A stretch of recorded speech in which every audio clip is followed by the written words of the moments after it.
झारखंड के 150 chit fund non banking कंपनियों की मुसीबत बढ़ने वाली है। अब इन 150 कंपनियों की संपत्ति सरकार जब्त करने वाली है। इसकी तैयारी भी सरकार ने कर ली है। बता दें, इन नॉन बैंकिंग कंपनियों ने झारखंड के लोगों के 360 करोड़ रुपए अब तक नहीं लौटाए हैं, इसलिए सरकार इनकी संपत्ति जब्त करने की तैयारी कर रही है। पहले आपको बता देते हैं कि नॉन बैंकिंग कंपनियां होती क्या हैं। दरअसल नॉन बैंकिंग वित्तीय कंपनियां यानी NBFC ऐसी वित्तीय संस्थान हैं जो बैंकिंग सेवाएं प्रदान करती हैं, लेकिन उनके पास पारंपरिक बैंकिंग लाइसेंस नहीं होता है।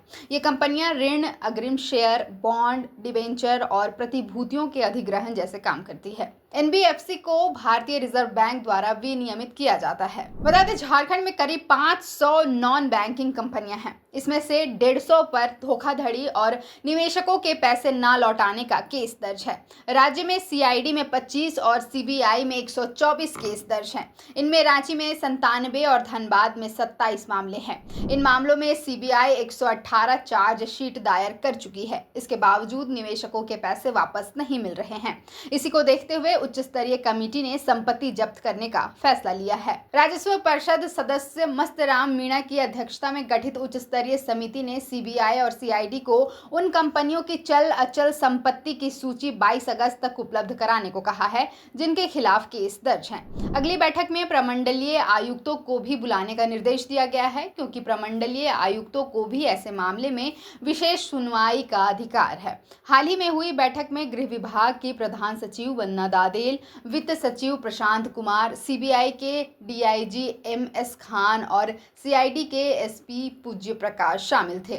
झारखंड में सहारा ग्रुप के विभिन्न कंपनियों के स्वीकृत दावों में से 107 करोड़ का भुगतान जमाकर्ताओं को नहीं मिला है। कॉर्पोरेट मंत्रालय के सेंट्रल रजिस्ट्रार कोऑपरेटिव सोसाइटी ने 24 अप्रैल 2025 को राज्य सरकार को इस मामले में कदम उठाने का निर्देश दिया था। सहारा समूह द्वारा निवेशकों के साथ की गई धोखाधड़ी मामले में CID ने 10 FIR दर्ज कर रखी है।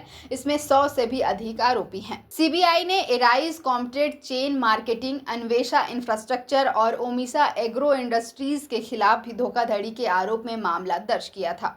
इस प्राथमिकी में 16 लोगों को आरोपी बनाया गया था। इसके अलावा तिरु बालाजी, अल्केमिस्ट इंफ्रास्ट्रक्चर, धनुअल्टी developers, roofers marketing, Rose Valley hotel, Sankalp group, wind infra, Gitanjali उद्योग, Yugantar realty, ATM group, DNG commodities, Arise Comtrade, Omisha agro और अन्य शामिल हैं। 2 साल पहले शिकायत मिलने पर वित्त विभाग ने रांची व हजारीबाग के प्रमंडलीय आयुक्त, रांची बोकारो के DC SP और सेंट्रल व स्टेट कोऑपरेटिव सोसाइटी के रजिस्ट्रारों को पैसे वापस दिलाने के लिए एक पत्र लिखा था।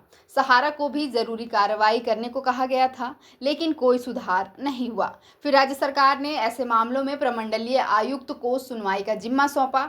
ऐसी कंपनियों की संपत्ति जब्त करने के लिए अलग कोर्ट का भी प्रावधान किया गया। उसे कुर्की जब्ती का भी अधिकार दिया गया। जांच करने वालों को स्पष्ट निर्देश था कि जो कंपनियां पैसे नहीं लौटा रही हैं उसकी सूची बनाकर कार्रवाई करे, लेकिन इसका भी कोई असर नहीं हुआ।